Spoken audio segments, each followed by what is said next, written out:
Guten Morgen. Guten Morgen. Din a patra zi de lucru. Ne-am împachetat. Te-ai împachetat și tu? Sunt foarte împachetat. Ești împachetată? Ești împachetată. Și am zis să facem și room tour-ul, care o să dureze o veșnicie, pentru că e o cameră uriașă, iată. În înălțime e uriașă, dar ca dimensiuni, mă rog, asta este, deci e un televizor și cu un espresor. Espresorul a fost de espresor se numește, nu? Espresorul a fost de bun augur, că ne-am făcut o cafeluță de fiecare dată dimineața. Asta este viul, o mică ferestruică ce dă în curtea interioară. Ăștia sunt pereții frumos ornați cu un tablou, cu nu știu ce, cu nu știu cum, cu o steluță de mare. Asta este ușa. Așa. Aici este oglinjoara cu un mic pantofar și cu două scaunele și cu piciul meu aici și cu pătuțul uriaș. Pătuțul a fost foarte confortabil. Ce să zic? 3 nopți, suficient de comod.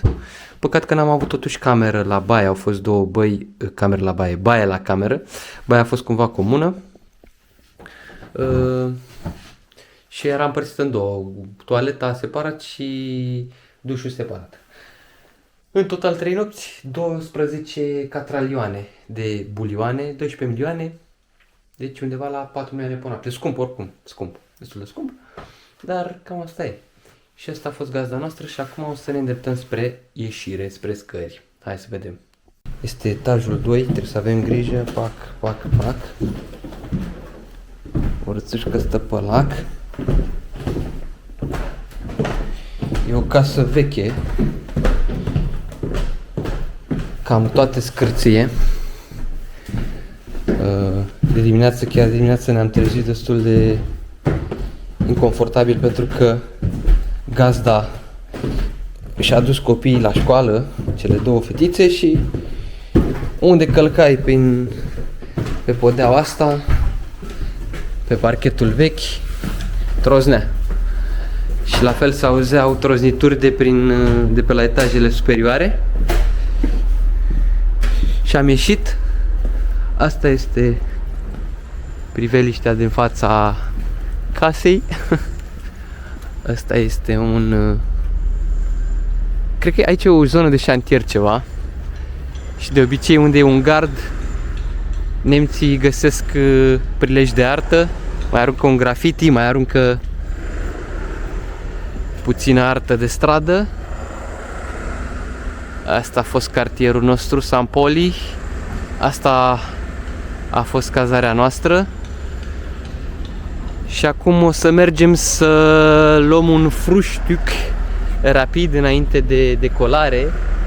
Probabil mergem în zona de promenadă de la zona portului, ceea ce va însemna că trebuie să facem undeva dreapta pe aici, după clădire.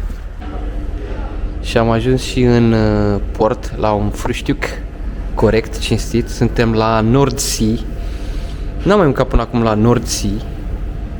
E un lanț, din ce înțeleg, e un lanț e un fast food, nu? Un lanț fast food cu specific pescăresc, mă rog. Iar aici Oana și-a luat o spicy baghetă. O spicy baghetă. Cu ton, nu? Cu ton, da, cred că arăta cel mai bine. Arăta cel mai bine în sensul în care se vede că e pește. Ok. Și are niște sosuleți, niște chestii pe aici, niște tartini, niște roșii, nu știu. E bun. Sunt curios să vedem cum e. Cât a fost asta? 5,49 €, nu? 5,49 €. Destul de mare, destul de așa. Eu mi-am luat un pirat în Brochen.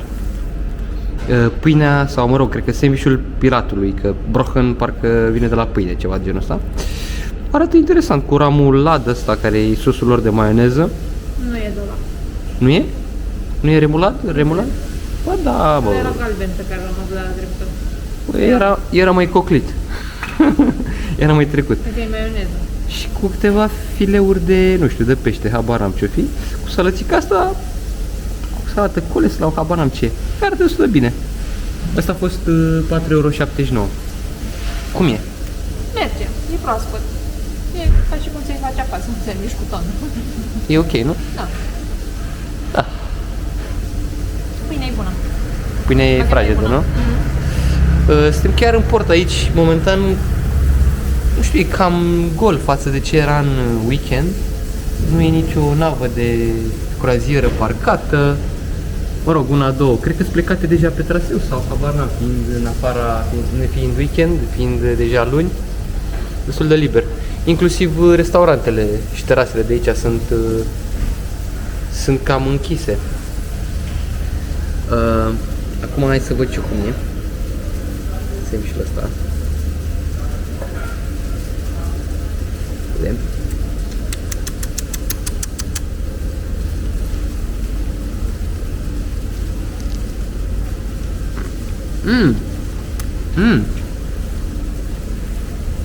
Păi doar să spun că e mai bun ca la caiet, de ieri, sau de alaltă, de când am mâncat. Ieri. Chiar e mai bun.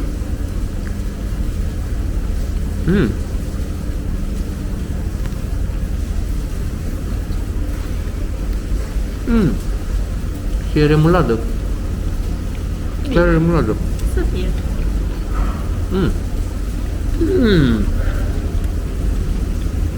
O stea jumate Michelin, merită. O stea jumate Michelin. Nu două, dar o stea merită. La tine? Da. Michelin? Da, Michelin. Da, așa. Michelin, da, cu ș. Aia e salată roșie. E varză roșie. Bă, merge, are gust de un sandwich pe care ți l-ai face acasă cu ți-ai pune ce... Ia. Gustă. Nu acum. Acum? Bun. Afacere. Pentru că avem un drum lung spre casă și parcă ar mai merge ceva, a făcut un refill. A făcut un refill cu un backfish baguette, care e, cred că, fix același lucru ce am mâncat ieri, numai că e un backfish mult mai mic, e un schnitzel mult mai mic, dar e și mai ieftin, e 4,79 € față de 6,50 €. Să fie pastă, să nu fie pește. E posibil să fie pastă? Da. Ei, Băi, paste făinoase ce ești. când suntem în deplasări așa, în general, suntem șefii fast food. Pastelor. Ok. Și aici avem un Big Mac, un double cheese, un double cheeseburger aici care se cheamă de fapt Bremer, dar e un upgrade la Bremer. Ăsta a costat 5 €, cu 1,50 € în plus față de cât ar fi costat dacă avea doar o de asta. Nu știu, aici cred că e niște ceapă prăjită, niște așa, nu știu ce cărinți o fi, o să o gustăm, o să vedem, revenim cu feedback. Da, arată destul de bine, na, ce pot să zic. Și ăsta arată destul de bine cu sosul ăsta, iar la preț, în mod normal, față de McDonald's sau KFC, pâinea arată mai bine. arată mai bine. În mod normal, n-am fi mâncat. În mod normal n-am fi mâncat nimic tip fast food, mai Da. când plecăm. Bine, aici sunt și niște prețuri uriașe, cam la orice. Și parcă te cam doare un pic așa. Te cam doare buzunarul când... Mai ales dacă nici n-ai făcut o research înainte să știi unde te duci să mănânci. Exact, exact. De Atunci, exemplu, compromis. da.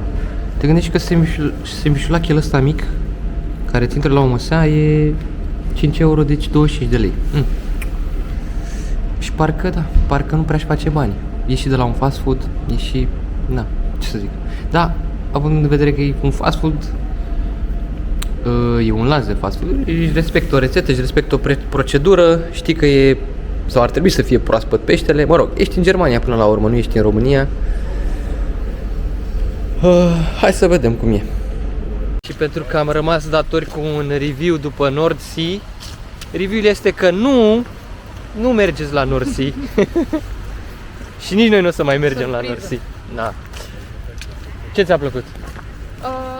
Sincer, n-aș mai mânca, adică dacă aș mânca numai în cazul în care n-aș avea de ales, Și dacă n-aș avea de ales și ar trebui să mănânc aici, aș mânca, cred că numai sandwich din ăla cu ton, pentru că a fost cel mai ok. Și ca pâine și ca... Dar dacă ar fi să alegi între a mânca doar o pâine goală sau un covrig gol și a merge la Norsi? Probabil aș alege o pâine goală bună, o pâine șmecheră. Eu aș alege niște covrigi din aia brașoveni, după vremea facultății, cu siguranță.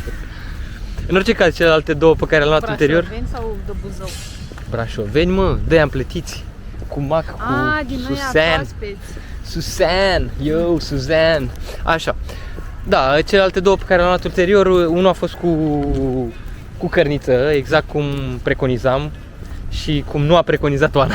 Eu am crezut că sunt pastă amândouă, sincer, după formă. Și nu a fost pastă, ăla care era baghetă a fost exact asemănător cu ce am mâncat de la cum se cheamă? Ce era ăla? Ne-am mâncat. Cum se cheamă? De asta stradală. Da, furgonetă din Furgonetă, aia. de la furgonetă, aia, așa, da. Vine să zic cu B ceva, cu borsetă, nu borsetă, zi. Nu știu cum se numește, că îmi scapă acum. Asta, bă, zic cu B. Dar nu e cu B. Bă, da, e cuvântul cu B. Mereu zici că începe cu nu știu ce literă și ești total pe lângă. E B, bonetă, borsetă, baghetă. Când e pe stradă și este o B... Borsetă. Bun. În orice caz, cuvântul cu B. Da, era o furgonetă, să zicem.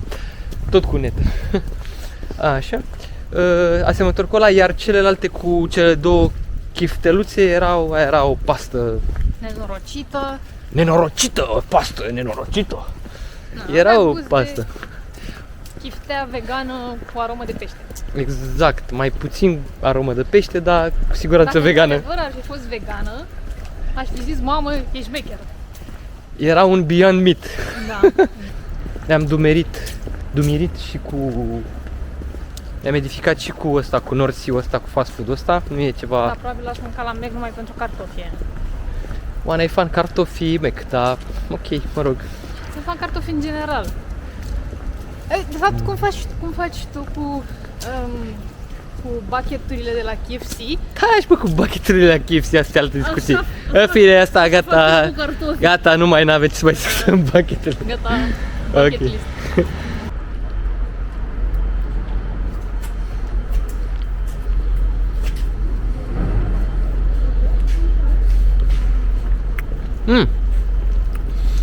Facem un mic interviu, sondaj despre ciocolata din Germania, mai ales din Hamburg de aici. Ne puteți spune mai mult despre ce anume mâncați chiar în aceste Sunt momente? curioasă dacă e făcut aici. Da, este făcut aici. Ce mâncați în aceste momente? O ciocolată Mhm, care arată și frumos mhm, și care este cu umplutură de curcuma latte. mhm. Și e super bună. Este super special. Curcuma latte. Da, conține și alte spice-uri. Conține scorțișoară, conține chimbir. Opa, spice-uri, îmi plac spice-urile. Care spice-uri? Așa, și în rest e super naturală, nu are euri, nu conține alte prostii. Unt de cacao, unt normal. Foarte bună. Asta este o rețetă de Crăciun? Bă, Oare? Asta nu cred că e rețetă de Crăciun după cum arată ambalajul. Dar e bună. E bună? Aș mânca oricând. Bun, deci înseamnă că mai venim aici să mai mâncăm, nu? Acestea au fost întrebările sondajului nostru cu privire la ciocoladele din Hamburg. Ne revedem și data viitoare. Numai bine vă dorim. Mulțumim. Mai bine. Noi avem și stărem. Ulster Lakes, lacurile Ulster. Ăsta este lacul cel mic. Pe partea aia, ăla e podul Kennedy acolo, care le desparte. Și țâșnitoarea asta minunată. Ăsta este Hamburgul, ăsta a fost hamburgerul. Acolo avem iarăși primăria. Iar tot pe partea aia avem și stația de S-Bahn, care ne va duce către aeroport. Ăsta a fost Hamburgul. Ăștia suntem noi, prieteni metaversanți. V-am lăsat, v-am pupat, toate cele bune. Ne auzim la următorul videoblog. Wow, wow, wow, wow, wow, wow, wow, wow, wow.